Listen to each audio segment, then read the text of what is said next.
You've tuned in to the BAM Pod, brought to you by Black Bear Diner, Chicken Ranch Casino Resort, Mercury Marine, Vexus Boats, StoreQuest Storage Solutions, Bass Boat Technologies, and Tackle Warehouse.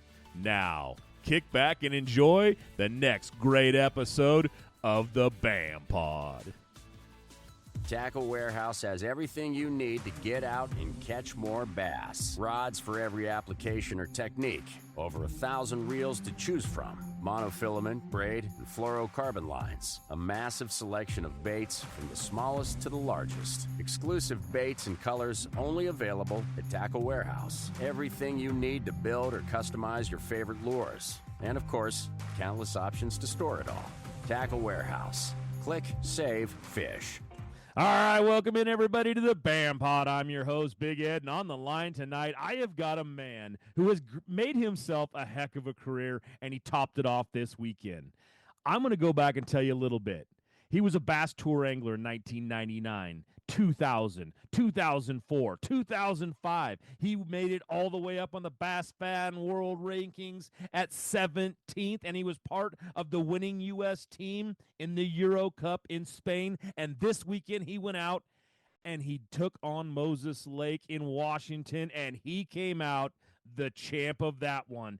Darryl Burkhardt, welcome into the show, man. Hey, thanks for having me. Absolutely. You know, reading over your resume, I didn't know how far you went back. And you didn't start this thing all that long ago. I will say that it did start with a first number of 19. So it's been a little while. 1986, you started this thing. 1986, you started this thing.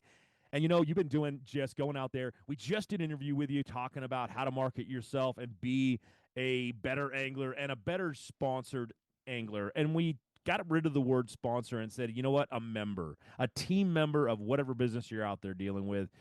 And, that was a great interview. This one should be a lot of fun, too, because we get to talk about some fishing on this one. And we're going to. You went out to Moses Lake. You competed against 54 other anglers, and you walked away with a $40,000 bass boat package from Vexus, a Mercury Pro XS on the back of that thing. And, it is absolutely... I don't care if it was 100 boats or just 55 boats or whatever, man. You always go out there and you give it your all, and you got this win done, man. What a great experience. Let's talk about it a little bit, man. How did this weekend break down for you? Well, I got to tell you, I feel very blessed for the way it went. I had been thinking for 2 weeks about Moses Lake. I do fish a tournament there every year, early in May, the Nixon's Invitational. And at that event, we start out with 75 boats, and then we drop to 10. So I couldn't decide how the pressure was going to act on the lake, because when we fish that event, we have a 2-week off limits. We have 70 boats for one day, 10 for the next. But the lake fish is fantastic, and I weren't sure what was going to happen. So I went out and practiced, and I think I caught 1 to 2 fish in both days, and I shook absolutely everything else off to prevent sore mouthing the fish, thinking that pressure might get to them. I started in an area that I've had success in the past when they were pre-spawn. It's an off-colored water area. It's a backwater, really stained, really shallow, like about the deepest area is 6 to 7 feet. Your main depth is 2 to 2.5 feet. I started back there on the first day of practice, got there right at daylight, saw some success right away, and it was on a frog. The way they were eating it, I could see the size of the fish. They were porpoising on it. It was just fantastic. They would come up with their mouth open, inhale the frog, and then go back down and swim out towards the center, and it allowed me time to shake them off, but it also gave me the opportunity to see the body size of the fish. So I could tell that they were 3 and 4 pound bass. I would put a mark down every time I would have that happen, and I got to tell you, it happened about 8 times in a stretch about 300 yards. So I knew there was a group of fish there. I felt very confident, but I needed other ways. So I went back out into the main lake the next 2 days and established a couple more patterns, mainly shade in the afternoon, under docks, under overhanging trees, and then a little deeper, the deeper shade line with a small Cinco was catching me smallmouth and occasionally a good largemouth bass. They were garden fry. So it was pretty predictable in the afternoon. They would push the fry underneath the docks to get the shade. and then you could just skip a bait up underneath there and get them to bite. So I had a couple good patterns going. I felt pretty solid with them coming into the tournament. The first day I drew out by myself, which I thought, okay, that's fine. And I ran to my little area. There was nobody else in there, no pressure. I could see the fry balls the first morning. It was dead flat. And when I got back there, I could see fry ball. And every time I pitched a little Cinco over to a fry ball, I'd catch a 4-pound male. This lake's got some really big males in it. So I literally went down the line, picking off these fish off of the fry balls, and then left. I had my 21 pounds. I left. I went out in the main lake. I called up a smallmouth. I caught a 410 smallmouth in the afternoon, called out a largemouth, and put that in my bag and went to weigh in. Wondering, of course, how well was I going to do? Well, geez, I had 21 pounds, just over 21 pounds. I was in 11th place.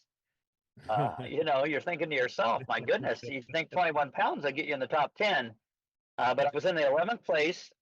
So, I retied, re-rigged, got my head straight, thought about the next day, saw my draw partner, called him, got things set up, where to meet, and kicked off the second day, ran back to the same area.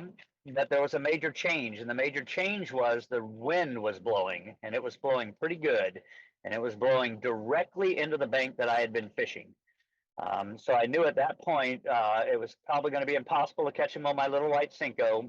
So I picked up a spinnerbait and I went to work first with the spinnerbait, and they just started biting it. Same kind of a stretch, same stretch of area, just with a spinnerbait. I'd say both days by 8 o'clock, I had my 20 pounds. I would continue to expand on it, just grow a little bit, go to the right, go to the left, get out a little further, come back to the main area, and just kept working, trying to determine if I could find other areas that they were ganged up on. But my fish were really ganged up in an area that was only about 100 to 150 yards long, and that's what pulled me through. The third day, I got back there. There was some wind, but not nearly as much. And I went to work with the spinnerbait again, and I would say by 8:30, I had 20 pounds, and decided that day I wasn't going to leave. I was just going to stay there all day and milk it for whatever it had, and hope I could come out on top. So, I was confident coming in, but I weren't positive. I thought, if I was a pound and a half behind the leader. So, with being a pound and a half behind, that meant I had about 18 and a half pounds, in reality, to his weight. And then I know that the second day he had faltered a little bit, brought in 16 pounds. So I thought, okay, that could happen. But I can tell you, it was a shakeup in the weigh-in line when that guy brought that bag up that was almost 24. Yeah, The 2478. Yeah, that was yeah. that was an impressive bag It right was. there. It was. It was very impressive, and I couldn't do the math fast enough. I didn't know where he was in the top 10 to understand what his deficit might have been on me. I was in second, so it was a little scary. But the format's fun. The way you guys do it, the way you hold out the weight at the end, turn off the scale so we can't read it. It adds to it, and it was great. It was really great. Yeah. I really enjoyed it. So. Yeah, I was the first year or so I was sitting there and I'm watching, everybody would kind of tip it off. Like they did, you kind of know when you get up on the stage, you're like, man, am I there? Am I not there? But you don't really know. Right. But I kept getting guys that would see the scale. And if I was trying to make it a little bit more, they would kind of tip it off. And it's like, you know what I'm going to do? I'm going to start turning that scale off so they can't see. Only I'll know, and only Mike and I will know who's actually, won this thing. Yeah, that's a very good idea. And I got to tell you, having the leader hold up his fish before he weighed too, that threw the fear in me because he held up two pretty nice fish. So yeah, I mean, Wade was holding up those good fish, and it was like he was right there. Yeah. I mean, it was crazy because he's from Silo, Washington, and there was another guy in there that in our pregame show, I talked to Mark, and I had just seen.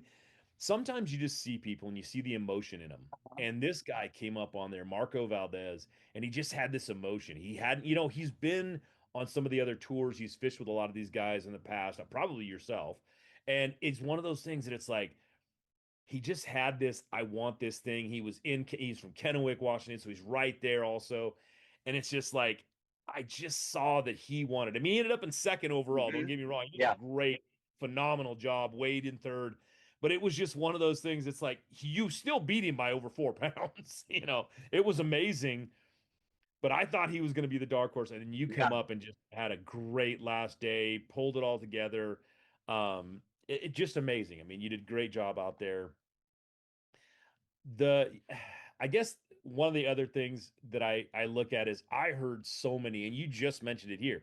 I heard so many people talking Senko, Senko, Senko, Senko, Senko, Senko. A few frogs, and you talked about pre-fish. You had frogfish. You were shaking them off.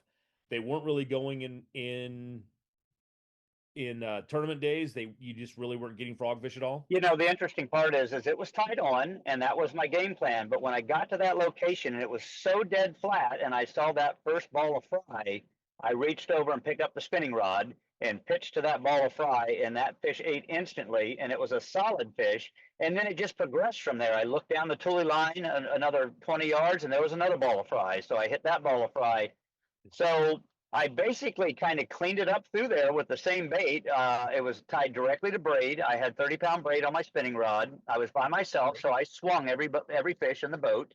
Um, and there was no reason to pick up the frog because, once it happened, it happened. And then I Yeah. wanted to conserve. I just wanted to conserve. So I left to continue to try to grow on secondary spots and possibilities. So I left. The frog may have still been there, but I can tell you I just didn't do it because of that. I did catch 2 spook fish in practice and 2 spook fish Okay. in the tournament, but they weren't the size that I had already caught prior that were in my live well. So there was a topwater bite going on. The key to the Cinco there is that these fish go in and out of those tules. The whole lake is tule lined, and they just go in and out, in and out. And you can present that bait softly, and the way it falls, with that vibration down to the bottom, they just can't deny it. It'll catch both the smallmouth and the largemouth, so it's very versatile to be fished on that lake. So, it's a good Cinco lake. I've caught a lot of fish on Cincos in that lake. Was there any special color to it, or did it really matter? My color I thought mattered, and it's kind of mattered to me this year, and it's a white and chartreuse laminate. It's a very bright bait.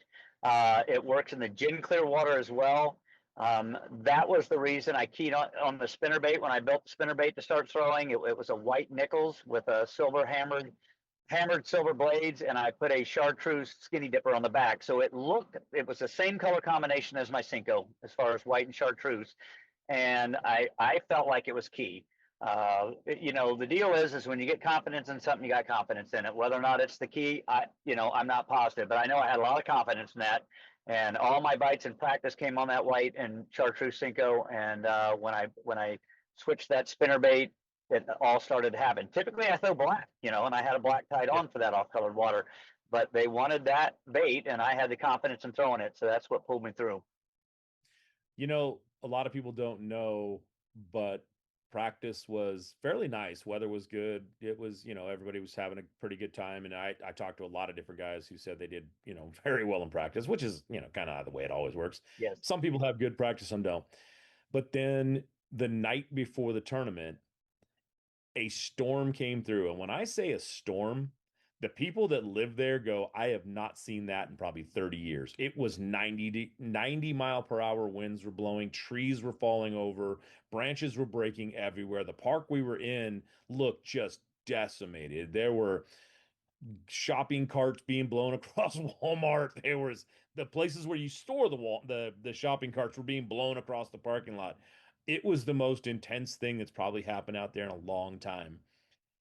Did that affect the fishing at all? Or, did it just not seem to matter to those fish? Randall and I want to talk to you real quick about choosing the right electronics mount for your bass boat. And we know the quality and effort that Van Foster has put into this company. So what you get is a custom fitted mount, not some mass produced universal mount for every bass boat out there. Seat pedestal plugs, tool holders, steering wheel spacers, and battery trays are all made with the same attention to detail that Bass Boat Technologies is known for. Check them out at bassboattech.com. You'll be glad you did.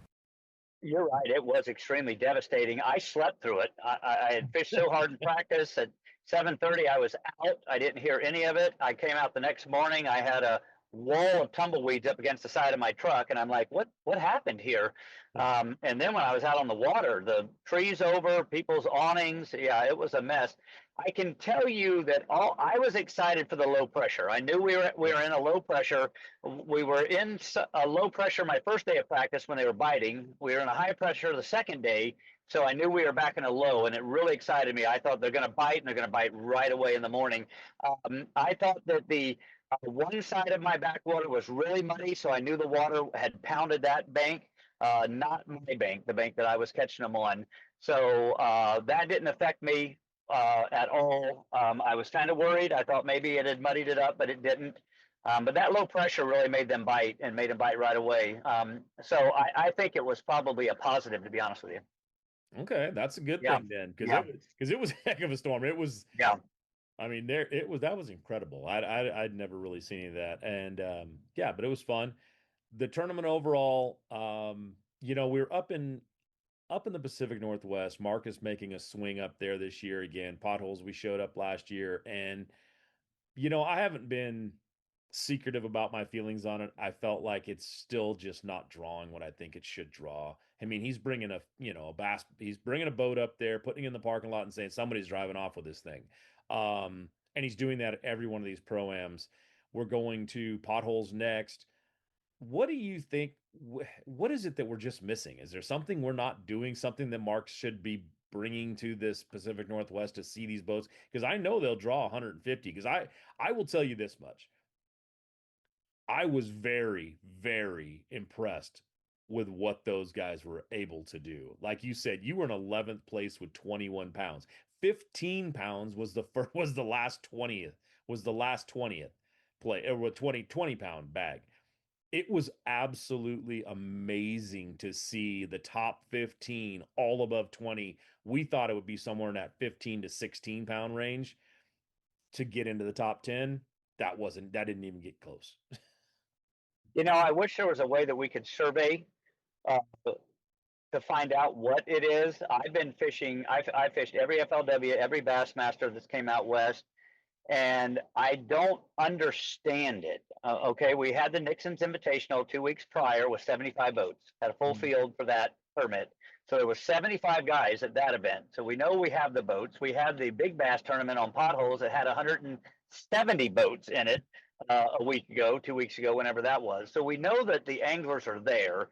I think it's entry fee cost. I think the cost is very fair. I don't have a problem with the entry fee cost myself, but I think it does play with the other anglers because I've just seen it in the past in team events. That seems to be the deal. We have a tournament with $100 entry fee and 80 boats will show up. You have a tournament with $200 entry fee and 40 boats show up. So I don't know if the guys don't have enough confidence in themselves. They don't want to put up $1,000. They don't think they can compete. I'm not sure, but I think it's time that we get some kind of a questionnaire put together, a quality questionnaire, and get it out to 150 anglers and find out what it is, because we would all like to know, because all of us that are competing want to know why the other guys aren't competing. In the very beginning, I thought it was some of these guys that have established their water for so many years don't want to show it to nobody. They'll fish it with their team partner only, and they're not going to fish a pro-am because they don't want another guy from Kennewick or whatever in their boat or locally in their boat to see where they've been or what they've done. You'll come to realize none of that matters. It really don't. But we got to question people and find out what's going on. The only people I can question are the people who are at the tournaments, and they're all saying the same thing. We don't know why they're showing up. So we need to get a hold of the local BASS affiliation or whatever, see if we can get a 150, 200 email list, get a questionnaire together, get it out there. Let's find out what it is, because I think we can draw a minimum of 100 boats per event. There's that level of bass fishermen in the Pacific Northwest. So we just need to find out what it is. We have to ask them because I don't have the answer. Yeah, because they showed it off that they were definitely the caliber of angler that is up there. Um, it was impressive. Like I said, I said it on stage. I said it there that it is one of those things that I was absolutely blown away with what these guys could do on a body of water that obviously gets a little bit of pressure. I mean, there was people fishing it, and they knew where to go and they understood the lake. And it's one that a lot of guys who are local talk about how they don't fish it that much, but I feel like that just opens it up for guys who fish it a lot more. Yeah. They could be there. And now we've got potholes coming up. And that's another one that so many people, it's right, it's basically at the bottom of Moses Lake, but it's one of those ones that it's another one that everybody talks about how much they like fishing that body of water. And I was impressed last year. I mean, there was some good stuff, going out of there. Mike Matowski winning that thing. Of course, his guest house I could see the lake from. So it was definitely a nice place to go and to fish. And I'm hoping that they turn out a little bit more, and do show up, because you know what? That's how you get us coming back. That's how you get Mark. If you just keep not showing up, we can't come back. He won't be able to do it, and that's not what you want. Well, we've seen it. We've seen it with FLW. We've seen it with Bass on the invitational side, and they gave it all their effort for years. It's unexplainable to me why we can't get bigger turnouts. They have a potholes open every year that draws over 100 boats. You have to be in the tournament. You've had to have been in the tournament for the last 10 years. You can't even get in. It's full. Yeah. Mills is a great lake. I mean, I don't know if you remember, I led that last year, the first 2 days, Yep. and then Mikowski beat me by a skinny. So I was very thankful to be blessed to win Moses, because I've been waiting for my time. I'm looking forward to potholes. There's a lot of anglers around that lake. There's a lot of anglers within a 200-mile radius. They know how good the lake is. But I think we're going to get the answer when we start asking the guys that aren't showing up, because I've asked all the other anglers that are there, and they're like, well, I'm here. I love it. I don't know why. So we got to try to get to the core issue and then see if we can address it to grow it. Because you guys are marketing well. Obviously, the prize money is fantastic. I'm looking at close to a $50,000 payday. There's a $10,000 contingency from Skeeter Boats. There's Right. $1,000 from Yamaha. There's the money from Costa. There's the Bass Boat Technologies incentive. The captain's cash from Power Poles. So yeah, I mean, it's the payout couldn't be greater. I mean, it's fantastic. We don't have anything like it. Why aren't they showing up? So that's what we have to find out. It's professionally ran. The marketing's incredible. I had somebody text me the other day and said, dude, you're all over Facebook. You guys are doing a great job helping the anglers, doing the marketing, getting us the amount of attention that we desire. Why aren't they showing up? So we got to ask. I think that's the next step, is we got to ask. Yeah, I'm hoping maybe some of their partners come out and say, you know what, we really want you to fish this stuff. We want this kind of exposure, because that's what you're going to get. And we talked about in our last interview you and I did, is the exposure you're getting with BAM is amazing. And like you said, it's you win and you're all over the place. Even if you're not winning, I give you plenty of time up on the screen to talk to about your partners, about whatever. It's like, hey, I do not pull that mic. I let you go and talk and do your thing. And as long as you can get up there and talk about it, you're going to have your hour in the sun, your 10 minutes, whatever it is. So yes, you do a great job. Yeah, it's like 3 days of being up there. If you can make it to Championship Sunday, you definitely getting the exposure you want out there. I think the anglers are up there. I think they're definitely. I remember last year, one of the club guys standing up there calling his club out. I mean, just flat out calling them names, dropping F-bombs and everything else on them, going, this is joke. You guys should be here. This is, I'm here. This is what it is. So I'm hoping that kind of resonates up there a little bit more and guys start showing up, because this was a great event. I think Moses showed out. I think that lake was definitely there, and I think Pothole's going to do the same thing. We get to take the Super 60, which you'll be a part of, going out to the Brownlee also. And that one, you're not looking at a $40,000 bass boat. You're looking at a $50,000 check that that clear in cash. And I asked Luke Johns won our last one down at Havasu, and I said, which one did you want more, the check or the boat? And he's like, the check. Without hesitation. Absolutely. So I mean, there's going to be that out there. Brownlee's another one of those. But let's talk about our upcoming one next. We're about halfway through this show. So let's talk about our upcoming one. Potholes. Is Senko's going to be the number one thing that, like, there as well, or is it going to change up? I know last year was a little more flipping, a little more, getting back into the tree, the brush. This one Potholes doesn't have as much toolies as I noticed as it does rocks and trees and things like that. Yeah, Potholes is full of dunes and scrub brush and bushes. There are areas of tule patches, and it's got a lot of different types of grass in it. The water's extremely high.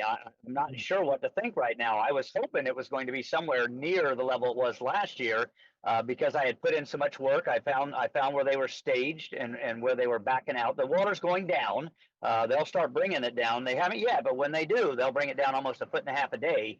And those fish all start to migrate out of the backs. And the guy that can find where they're at in that migration route is the guy that's going to do well. And I found that last year. It's a good reaction bait lake, chatterbait, spinnerbait. It's a great frog lake.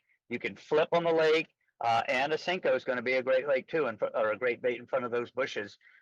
So it's all going to play. I think you're going to have guys catching them in a diverse way. It's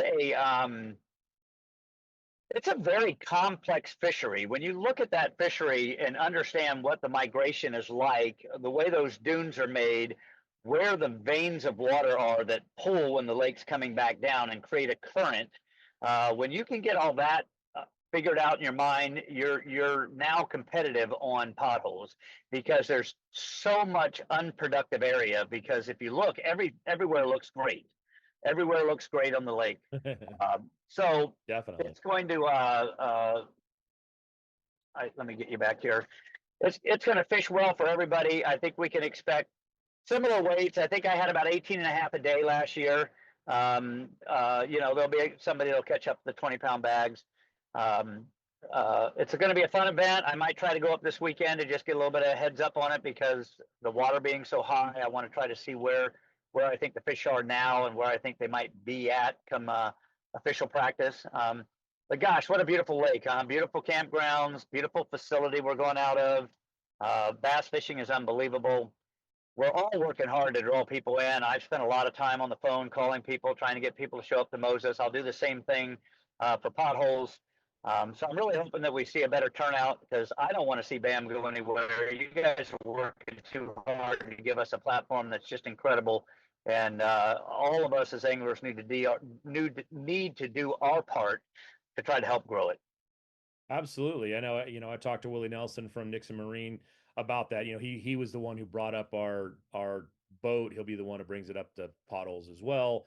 And he's saying the same kind of thing. It's like, God, I just want these show up. It is definitely, I mean, that's what we're there for. We're there to put on a great event. We're there to promote you guys, to push you guys. Yeah.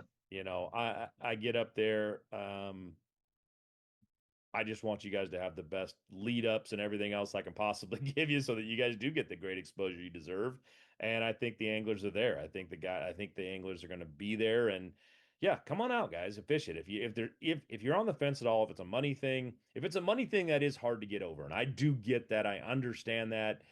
But you've had a year, it's one of those things that I get it. I get the money part of it. If it's anything other than money, I don't get it. But if it's money, I can understand that a little bit. So, but we can't lower what we're doing. I mean, we're just giving away too much and doing too much for you guys up there. And it's our drive up there too. So, hey, Northern California bass anglers, ready to elevate your fishing game? Ford Fairfield partners with Bass Angler Magazine to offer top-notch trucks tailored for your needs. Our simple pricing ensures a fair deal and exceptional service. We live and breathe bass fishing, participating in local tournaments to understand exactly what you need, so you never miss a good bite. Visit Ford Fairfield today, and let's hit the water together. No, you guys are the best deal in the market. I look at that. They're definitely the best deal. When I look at tournaments, I look at the entry fees and what the payouts are. Nobody's even close. So yeah, guys need to plan ahead. It's 3 events to make a giant championship that's coming up. I mean, a giant championship. 3 events, schedule it out, get your money in the savings, do a little side work, be prepared and be ready to jump into this thing because it's anybody's game. It really is. I mean, everybody's, you got to get out there and do it. So really, people need to plan on it. It's probably money. I'm going to suggest that that's what I would say the situation is. Yeah. But what do we need to do? We need to help those guys. I try to help them with the podcast we did on how they can get sponsorship and create some a little bit of money in the account to use for their fishing. So guys have got to do their work if they want to be there, and I want them to be there. So we, all we can do is keep promoting. You guys can't. I mean, you've grown it every year. The money this year compared to the money last year is 3 times. Yeah, absolutely. With that boat, it's 3 times. So you guys are doing a great job. So we'll continue to promote it, do everything we can. I will talk about this a little bit with at this event on Moses Lake. You were basically finding fish in all 3 stages. Guys were talking about, I found some bed fish. You were talking about, I saw bait balls. And if you saw bait balls, that means those spawning fish were over. So they were definitely over. And a few people said they were looking at fish that were still moving up to go ahead and spawn. Do you feel like potholes are going to be the same way, or with the water temperatures and the way they're keeping it higher right now, is it going to be all the way over spawn wise, or what do you think? I think you'll have a few fish still spawning. I really do. I know that there was a spawn at the end of April. We had 2 full moons in May. That only happens about every 10 years. So we had 2 full moons in May. So we had 2 flights come up then. I think you could see a small flight of largemouth. You'll definitely have a lot of fry garters. I think you'll have fish that will be completely healed up as well. So you'll have fish moving into summer transitions. You'll have fish garden fry. You'll have, long, skinny, big-headed post-spawn fish, out cruising the lines, and you'll have some fish that are on beds. Yeah. All right, and let's talk about the last one in our chain here. Now, this one's not for everybody. This one is for the Super 60 guys, and it's going to be Brownlee. Now, I have looked at where it's at, and not to be insulting, but man, that thing is out in the middle of nowhere. It is a lake. There's not a ton of towns by it. I know the closest town is like a half hour to it or something like that. And it's a small town. But we are going to put some of the best of the West on that body of water. And I know they were just goof off pictures, but I've seen some really small fish coming out of there. I know that can be a tough lake. When you guys head out there, what are you expecting on that body of water? Like if you were to say, to make Championship Sunday, what are you going to have a day on that body of water?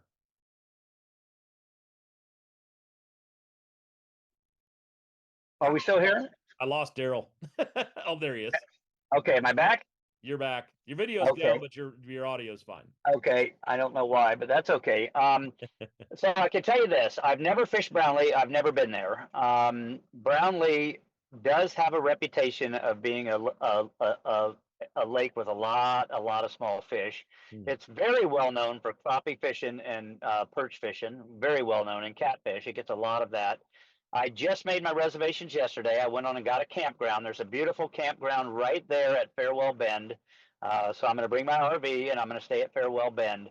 I've been fishing river smallmouth my whole life. So I'm going to go out there and fish like I have my whole life for smallmouth. I've looked at the lake on Google Earth. It surprises me. There's not a lot of giant backwaters that would draw big groups of spawning fish. There is what they call the Powder River. I've heard of it before. It's about a 40-minute run. I hear it has some largemouth in the back. So trying to, I'm just going to go fish. I don't know. I know it's got a lot of numbers in it, but I don't know if it's got a lot of numbers. Are we going to be 13 inches at this or 14? Do you know? I'm hoping we're going to be 11. I think it's 13. Okay. I think it's 13 mouth closed on your board for. I feel like numbers. The score tracker, basically our our Tourney X or whatever we're switching to is going to be lighting up a lot. That's what I would expect from this thing. Is numbers is going to be what a lot of guys are going to be focusing on. Yeah. Yeah, I'm probably going to throw big baits, post spawn type stuff that I'm familiar with. It may work, it may not. It's Right. still smallmouth. It's not the Columbia, it's the Snake River. Yeah. I don't know that it has near as much current movement as I'm used to. I'll find that out the day I'm on the water and I start fishing. But I'm going to fish traditional smallmouth the way I know how, and try to adjust from there, and just see how it works for me. That's my game plan. I'm still really trying to get familiar with the format. I've been fishing tournaments for a long time, and I've always had a couple days to practice and try to get an understanding of what's happening. I've never fished for just fish, Yeah. a 13-inch count, so I don't know how to address that. So I'm just going to go back, just fish. That's what I'm going to do. I'm going to go fish. If I get onto catching a lot of them, I'll stay on them, of course, and catch as many as I can. And if I get a big bite on a pattern, then I'm going to run that pattern and try to bring in a big bag. So that's my game plan. I think it'll be a real level playing field for all 60 of us, and it can be anybody's tournament to win. So that makes it exciting for me. Is I think it can be anybody's event. Yeah, I don't even think that you have said something that I have heard from almost everybody that I've talked to about Brownlee, is that nobody really fishes it. Like No. it's not a popular lake for bass fishing overall when it comes to, tournaments and things like that. I know there have been a couple up there, Yes.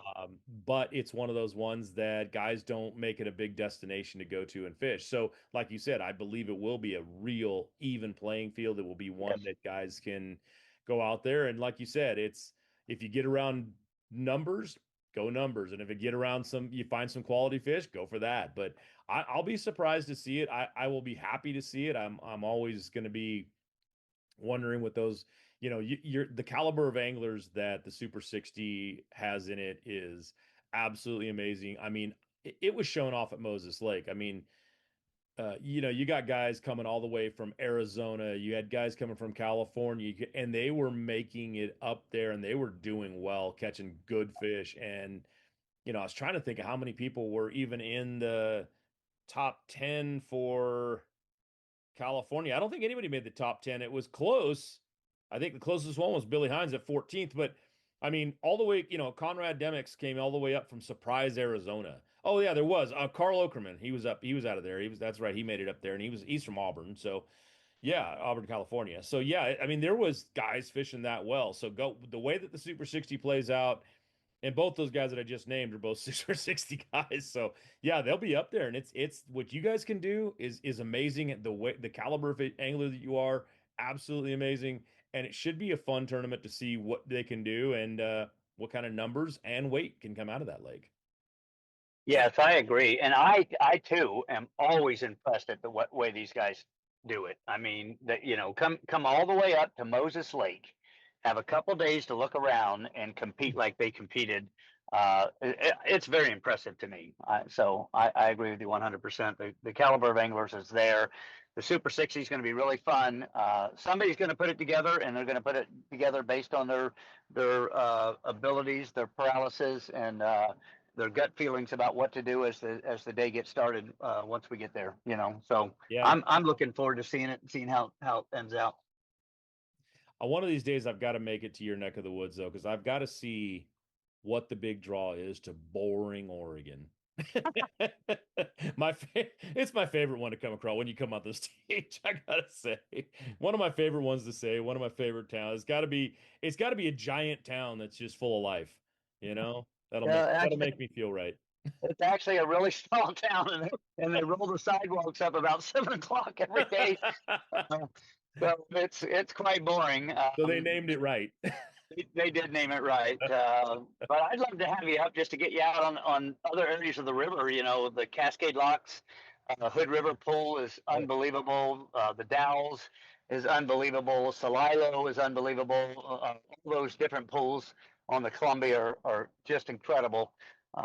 So we've got Boardman coming up again. I'm really excited for that. We got one. It looks like out of the Pasco. That's going to be an amazing event. That's Yeah. completely different. The water's completely different up there. It's a much flatter, no canyon type river. but it's got giants in it, just giant smallmouth, and it's got giant largemouth too. So Okay. you guys are going to be very surprised to see what kind of weights it takes at that event. I might have to get up there early to try to get a little bit of fishing in myself. Yeah. The first time I ever got to fish the Boardman pool, I was so blown away. It was like, this is magical. It was so much fun to just have. I mean, I love throwing the Whopper Plopper, and it was amazing to throw that thing out there and have not just one 4 and 5 pounder, but I have a giant school of them that when the one fell off, there was 3 others trying to get that bait. It was crazy, and they were Isn't that all just something? absolutely amazing. And guys, like you said, have just told me it's like, and then we're going to Twin Cities, and that's amazing there. And they're bigger fish and they're more consistent. I'm like, there's no way. And it's there. It's like, wow, Yeah. that is. Yeah. So yeah, that's another one that we're going to be up there. I mean, we're going to be in the Pacific Northwest for a while this year. It's Yeah. going to be great. Like I said, the Super 60 is one thing we are always going to get that, that filled out, but I really want to see the Pacific Northwest show up and give us some props, give us some love, and say, you know what, guys, thanks for coming, and we're happy you're here. That's all we really want to see. So Yeah, and we really are. We really do appreciate it. I hope we show it when we're on stage, and I hope we all pull together hard and continue to talk and invite and ask and get as many people as we can get to show up. And then again, try to understand why it is that they're not showing up and see yeah. if there's anything we can do to help it, because I'd love to see it grow. A competitive angler loves to compete against the most amount of Oh, people he absolutely can. So we all want more people. oh yeah. Look, I mean, don't get me wrong. You did a great job. You went out there and won a $40,000 Vexus boat with a Mercury Pro XS on the back of it, but you beat out 54 guys. If you beat out 154 guys, you sure feel a little bit better Yep, about it. I agree. Yes, no, I agree. I agree with you 100%. And I love competition, so the more the merrier Oh in yeah. my book. So I hope we can rally and pull out a big field for potholes, or a better field, and then an even better field for Boardman. So All right, Darryl. Well, this is the last 10 minutes of the show, and this is your time, man. Talk about your sponsors, give some love, and tell everybody a little bit more about you. I know I let it off with a little bit of your background, but I know there's a little bit more in there. So this is your time. Tell them who you are. well, I appreciate it. I was actually born and raised in Virginia until I was a freshman in high school. I had a love for bass fishing then. I moved to Oregon when I was a freshman, and all you ever heard about was salmon and steelhead. I didn't even know there was bass in Oregon. And when I turned 16, I got my first car, and my first car got damaged. And my dad had found a little shop, and when we took the car there to have it fixed, the guy had a bass boat. And I said, well, why do you have a bass boat? And he said, because the bass fishing is tremendous out here. And that was it. That's where it all started. And believe it or not, after a bit of time hanging around, the guy gave me a job. And when I'd show up for work, we were either going to work or we were going to go bass fishing. So this one individual taught me the trade that I'm still into today, and showed me that there was great bass fishing in the Pacific Northwest. So it was an absolute blessing. I worked with him for a few years, fished all the time, and then I opened my own business in '84. I went back to work for somebody else so I could get a loan to buy my first bass boat. And I kept my shop. I worked a lot of long hours and fished all I could fish. And that's all I've done is worked fixing cars that have been in accidents and bass fishing as much as possible. I've been married to my wife for almost 50 years. I got 2 wonderful boys, Brandon and Braxton. One is 35 and the other is 33. So I've been super blessed in life. I've enjoyed the fishing. I love the competition. I hope I can do it till I'm 90. I've had some tremendous support over the years. Willie Nelson and Kim Nelson at Nixon's Marine has been the backbone of my career. Skeeter Yamaha, I think I counted the other day that this is somewhere around my 27th Skeeter. I got a new one on order. It's going to be here in July. So Skeeter, Yamaha, and Nixon's Marine, couldn't do it without him. I've had a great partnership with Weston's Buick GMC here in Gresham for about 8 years now. GSM Outdoors got some of the greatest products we need for fishing, the best lures. Lew's, They're all great people, every one of them. I love to represent them. I have 100% belief in all their products. Um, Without them, we couldn't do this. You guys got a phenomenal opportunity. You've built a platform that's getting stronger. I mean, you're going to start having lives on the water. You're talking to guys about setting up so they could be live while they're fishing. I mean, that's as big time as it gets. I mean, um, it's fantastic. So BAM is doing an excellent job. We need to do our part, get more anglers. I'm looking forward to the rest of the season. I'm looking forward to that championship. I'm working hard to try to make that championship. And you know, I just appreciate all the followings. I can't believe the amount of congratulations texts I got on Facebook and on my personal phone and everything from this event. I appreciate everybody for that. I give all glory to God in my fishing and in my life. And I thank you for giving me the time to tell everybody a little bit about myself and my family. Well, hey, man, it's definitely my pleasure. I enjoyed our first interview. I've now enjoyed our second interview. And you know what? You keep going out there and wrecking them up there in the Pacific Northwest, and I'm going to have to do a third interview. So, you know what? You keep it up, Darryl. You keep doing what you do. Thank you for coming on and doing the show, man. I really do appreciate it. And everybody out there, I hope you learned a lot right there from what Darryl was talking about and how we did it out there on Moses Lake, the way you should address it, looking into potholes. And you know what? Even looking into the Columbia River up there. And if you go to Brownlee, try it out and do what he was talking about, because he dropped some good information. And as always, if you didn't get something, go back and listen again. He dropped some good stuff. So, Darryl, thank you very much, man. Do appreciate it, and we'll talk to you soon. See you at potholes. See you at potholes. Have a good night, everybody.